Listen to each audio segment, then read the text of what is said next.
জনগণ যে রায় দিয়েছে সেই রায়টা আমরা মনে করি, সবসময় বলি আমি, এটা রায়টা ক্ষমতা না, এটা হচ্ছে জনগণের পবিত্র আমানত। জনগণ যে স্বপ্নকে, যে আকাঙ্ক্ষাকে ধারণ করে আজকে রায় দিয়েছে, জনগণের সেই আকাঙ্ক্ষা, সেই স্বপ্নকে আমাদের বাস্তবায়িত করতে হবে। এবং অতীতে যেভাবে মানুষের অধিকার হরণ করা হয়েছে, নিজেরা দুর্নীতি করে নিজেরা সম্পদে পাহাড় গড়েছে, জনগণ গরিব থেকে গরিব হয়েছে, দেশের অর্থনীতি ধ্বংস হয়েছে। আগামী দিনে যারা জনগণ আমাদের উপর যে আস্থা রেখেছে, সে আস্থার সম্মান আমরা দুর্নীতি মুক্ত থেকে আমরা জনগণের প্রতি, দেশের প্রতি আমাদের কমিটমেন্ট যেটা, সেটা আমরা পালন করে আমরা আগামীর যে আমাদের নেতা যেটা বলে, তারেক রহমান যেটা বলেছেন, ওনার যে প্ল্যান আছে, সেই প্ল্যান মোতাবেক আমরা একটা নিরাপদ বাংলাদেশ, গণতান্ত্রিক বাংলাদেশ, মানুষের অধিকারের বাংলাদেশ এবং একটা উন্নত বাংলাদেশ গড়া আগামী প্রজন্মের জন্য, সেটা করার চেষ্টা আমরা করব। এই নির্বাচনটাকে আসলে কিভাবে দেখছেন? এই নির্বাচনটা ধরেন বাংলাদেশের গণতান্ত্রিক অভিযাত্রার নতুন একটা মাইলফলক। দীর্ঘদিনের ফ্যাসিস্ট স্বৈরাচারী শাসনের পরে, অন্তর্বর্তীকালীন সরকারের পরে যে গণতান্ত্রিক ধারায় বাংলাদেশ প্রবেশ করেছে, এবং আমরা আশা করব সেই ধারা অব্যাহত থাকুক। মানুষের যে অধিকার, কথা বলার অধিকার, মানুষের মৌলিক অধিকার, মানুষের গণতান্ত্রিক অধিকার, সেটা অব্যাহত থাকুক। সংবাদপত্রের স্বাধীনতা বলেন, প্রত্যেক ক্ষেত্রে যে গণতান্ত্রিক মূল্যবোধ সমুন্নত রেখে আমরা সবাইকে নিয়ে, দলমত, জাতি, ধর্ম, বর্ণ নির্বিশেষে সবাইকে নিয়ে একটা সুন্দর দেশ, সবার এই যে দেশ, এই দেশ গঠনে আমরা ভূমিকা রাখবো, এবং এই নির্বাচনটা সেই প্রক্রিয়ায় বিশাল ভূমিকা রাখবে বলে আমি মনে করি। আপনি শুরু থেকেই বলছেন যে বিজয় কোনো মিছিল হয়তো আপনি উল্লাস বা করবেন না, তো কেন এটা একটু যদি বলতেন যে আপনি। আমি মনে করি এটা বিজয়টা, এটা মানুষের ম্যান্ডেট, এটা আমাদের একটা পবিত্র দায়িত্ব।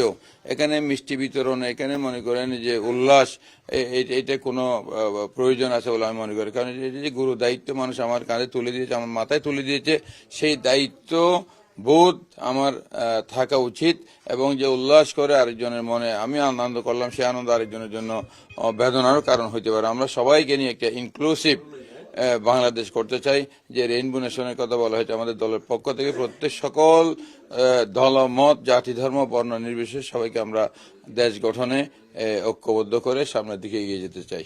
এই নির্বাচনকে অনেকেই এটাকে অনেকে আমরা যারা পরাজিত হয়েছেন তাদের পক্ষ থেকে আসলে বলা হচ্ছে যে সুষ্ঠু হয়নি, বা তারা বিভিন্ন ইঞ্জিনিয়ারের কথা বলছে। সেই জায়গা থেকে আসলে আপনারা আসলে এই বিষয়টা কিভাবে দেখছেন? এটা জনগণই শ্রেষ্ঠ বিচারক, জনগণই বিচার করবে আসলে কি হয়েছে। আমি কথা বললে এখন দিনের 12টা, দিনের কটা 11:15, আমি যদি বলি যে রাতের 11:15, তো মানুষই বিচার করবো আমি মিথ্যা বলছি না সত্য বলছি। কাজে নির্বাচনটা ধরেন বাংলাদেশের নির্বাচনের ইতিহাসে অবশ্যই এই নির্বাচনটা একটা মাইলফলক হয়ে থাকবে। এখানে প্রশাসনের ভূমিকা এবং নির্বাচন কমিশনের যে ভূমিকা তারা রেখেছে, এইটা আমরা মনে করি অতীতে এটা ছিল না বলেই আমাদের নাগরিকদের ভোটাধিকার হরণ হয়েছে।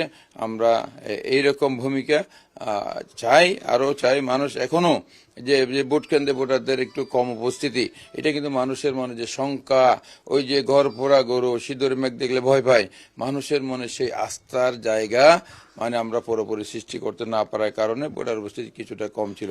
এই প্রক্রিয়া যদি চলমান থাকে, ইনশাল্লাহ এটা এই যে মানুষের অংশগ্রহণ, গণতান্ত্রিক প্রক্রিয়ায় ভোট নির্বাচন অংশগ্রহণ অনেক অনেক বাড়বে, এটা আমরা আশা করি। চট্টগ্রাম 9 আসনের যে ম্যান্ডেট জনগণ দিয়েছে, তো আপনি সেক্ষেত্রে কি আশা, জনগণের কাছে আসলে চট্টগ্রাম 9 আসনের কি কি প্রত্যাশা পূরণ করবেন, বা আপনার চট্টগ্রাম 9 আসন ঘিরে আপনার কি পরিকল্পনা আছে? ধরেন সংসদ সদস্যের কাজ কিন্তু আইন প্রণয়ন, তারপর 9 আসনের ভোটার যারা আছে, চট্টগ্রাম 9 আসনটা চট্টগ্রামের মধ্যে অত্যন্ত গুরুত্বপূর্ণ। চট্টগ্রামের ইতিহাস, ঐতিহ্য, সংস্কৃতি, যে ব্যবসা বাণিজ্য, সবকিছুর কেন্দ্রবিন্দু কিন্তু হচ্ছে চট্টগ্রাম 9। এখানে খাতুনগঞ্জের ব্যবসায়িক যে হাব, এখানে আপনার মনে করেন এই যে আন্দরকিল্লা শাহী জামে মসজিদের ইতিহাস, ঐতিহ্যের আরো অনেক অনেক ইয়ে আছে। কারাগার এখানে চট্টগ্রাম জেলা, চট্টগ্রাম কেন্দ্রীয় কারাগার, এখানে Chattogram court building, DC office, police commissioner office, তারপরে চট্টগ্রাম মেডিকেল কলেজ, জেনারেল হাসপাতাল এবং সরকারি বড় বড় স্থাপনা, কলেজ, শিক্ষা প্রতিষ্ঠানগুলো চট্টগ্রাম 9-এ অবস্থিত। কাজে এখানে মানুষও খুব সচেতন, শিক্ষিত, এবং তা আমরা এই চট্টগ্রাম 9-এর মানুষের যে আইন প্রণয়ন ছাড়াও তো মানুষের কিছু আকাঙ্ক্ষা, কিছু স্বপ্ন তাদের প্রতিনিধির উপর থাকে, তাদের নির্বাচিত প্রতিনিধির উপর থাকে।